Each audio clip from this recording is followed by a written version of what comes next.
सर्व भीम अनुयायांना या ठिकाणी त्यांच्या रिक्षा अडवण्यात आल्या। धुमस चक्री पाहायला मिळाली, मोठा गदारोळ या ठिकाणी माजला। कोण जबाबदार आहे काय म्हणाले?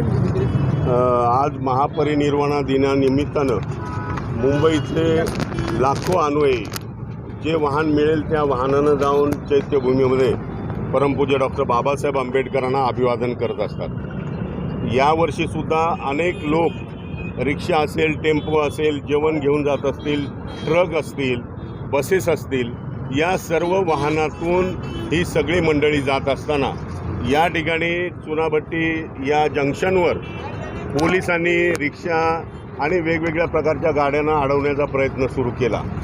जवळजवळ 1 तास झालं, 1.5 तास झालं, कार्यकर्त्यांचे फोन येऊ लागले। मी स्वतः चैत्यभूमीला असल्यामुळे मला तिकडून यायला थोडासा उशीर झाला, परंतु त्यावेळेस ट्रॅफिक प्रचंड वाढली आणि जवळजवळ घाटकोपरपर्यंत ही ट्रॅफिक गेली। या ठिकाणी कार्यकर्त्यांनी भीमा अनुयायांनी रस्ता रोखण्याचा प्रयत्न केला आणि पोलिसांनी सुद्धा त्याच्यावर लाठीचार्ज करण्याचा प्रयत्न केला। त्यामध्ये एक महिला बेशुद्ध झाली। खरं म्हणजे पोलीस यंत्रणेला एवढं साधं कळायला पाहिजे होतं की एखादा माणूस या ठिकाणी बेशुद्ध पडतोय, ॲम्ब्युलन्स मागवून किंवा कुठलंही वाहन घेऊन त्या व्यक्तीला हॉस्पिटलाइज करायला पाहिजे होतं, परंतु दुर्दैवानं ते झालेलं नाही आहे। सालाबादप्रमाणे म्हणजे प्रत्येक वर्षी भीम अनुयायी 5 डिसेंबर 6 डिसेंबरला जी वाहनं मिळतील त्या वाहनातनं चैत्यभूमीला ते जात असतात।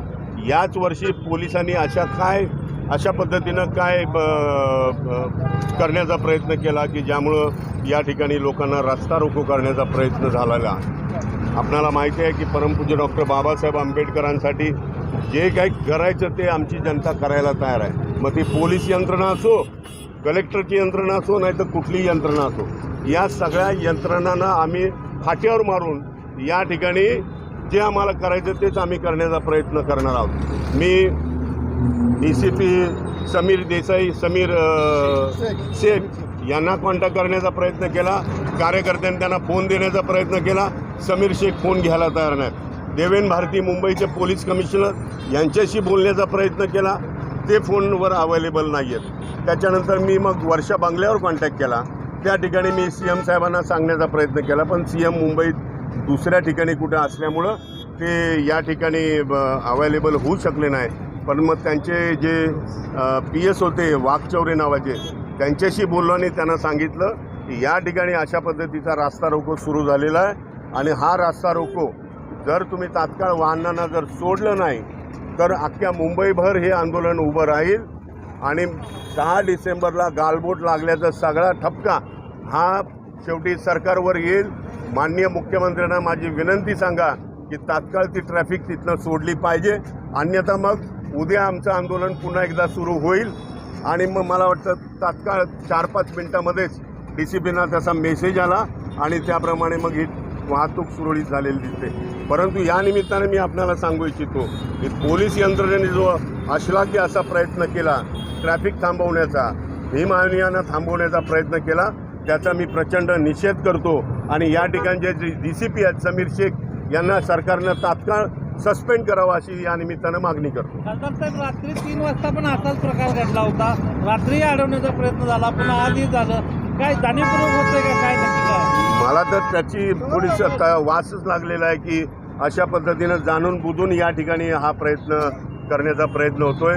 भीम अनुयायांना भडकवून या ठिकाणी दंगा होतोय, दंगा करण्याचा एक संधी प्राप्त होईल काय अशा पद्धतीनं हे सगळं सुरू झालेलं आहे आणि त्याचाच एक भाग आहे। रात्री जे झालं पुन्हा ते दुपारीपर्यंत झालं।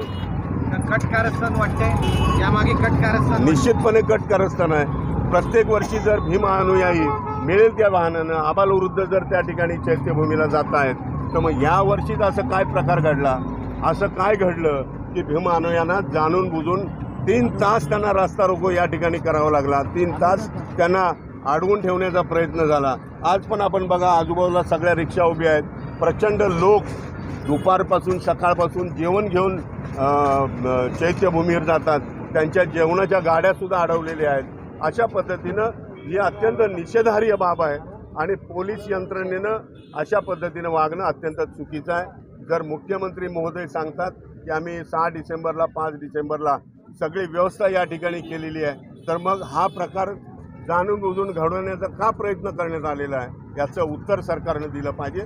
आणि पोलीस यंत्रणा या सगळ्या गोष्टीला जबाबदार आहे. आणि पुन्हा मागणी करतो की या ठिकाणचे DCP जे आहेत समीर शेख यांना सरकारनं तात्काळ बडतर्फ करावं. नक्की तुम्ही समीर शेखना बडतर्फीची मागणी करता, निलंबनाची मागणी करताय, तेच या सगळ्यांसाठी जबाबदारी असं म्हणा. ऑफकोर्स, कारण मी त्यांच्याशी बोलण्याचा प्रयत्न केला, बोलायला तयार नाहीत. कार्यकर्ते बोलण्याचा प्रयत्न करतात, कार्यकर्त्यांना हिडीस्पिडीत करण्याचा प्रयत्न करतात. एक बाई या ठिकाणी पोलिसांच्या धक्काबुक्कीमध्ये बेशुद्ध पडली. त्या बाईला शेवटी कुठल्याही प्रकारे हॉस्पिटलला न घेऊन जाता ती बाई या ठिकाणी तडफडत होती. अशा पद्धतीने हे सगळं सुरू झालेलं आहे. नक्कीच राजकीय प्रश्न तुम्हाला विचारायचा आहे. दोन्ही पक्षांना गेल्याशिवाय आता एनाकोंडा सुटणार नाही. भाजपमधील शिंदेची सेना आणि अजित पवारांच्या राष्ट्रवादीतील पक्षप्रवेशावरून उद्धव ठाकरेंनी निशाणा साधला. ज्या पद्धतीनं पक्षप्रवेश होत आहेत, शिवसेनेचे भाजपमध्ये, भाजपचे शिवसेनेत अंतर्गत धुसफूस आहे. कारण याला जोडून शंभूराजे देसाई म्हणतात की एकनाथ शिंदे यांनी घेतलेल्या भूमिकेमुळे भाजप सत्तेमध्ये आले. नाही, आता प्रश्न असा आहे की आपली जगातली सगळ्यात मोठी लोकशाही आहे आणि या लोकशाहीतनं इकडून तिकडे उड्या मारायची सवय बऱ्याच लोकांना आहे. त्यामुळं आता ह्याच्यावर मी काय कॉमेंट्स करू.